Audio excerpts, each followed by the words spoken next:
going to hear the biography In Gary Soto's Shoes by Shirley Ann Costigan.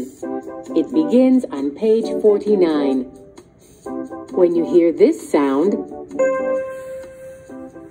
turn the page. Now, let's begin. Something to smile about. Gary Soto has changed a lot since he was a kid, but one thing about him hasn't changed a bit. He still has his great smile. When he was young, though, Gary didn't have much to smile about. He lived in a poor neighborhood in Fresno, California. His father was killed in an accident in 1957 when Gary was 5 years old. His mother had to work at 2 jobs while his big brother, Rick, looked after Gary and his little sister. Yet, when he thinks about his childhood, he remembers happy times. He remembers playing baseball with Rick. He remembers looking for gardening jobs in the neighborhood so he could buy crisp, new shirts. These things made him smile. When he was a kid, no one expected much from Gary Soto, not even Gary. He had no plans for his future. He quit high school in 1969, a year before graduation. Then he ran away to Glendale, near Los Angeles, California.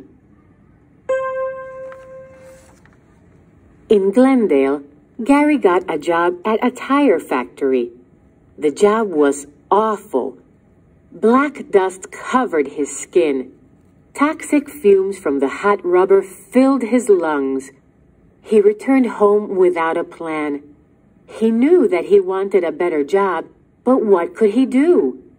The first thing he did was finish high school. After that, he went to college to study geography. Then, one day in the library, he found his future. What Gary really found was a book of modern poems. The poems were about the kinds of feelings Gary had. They seemed to communicate his sadness and fears.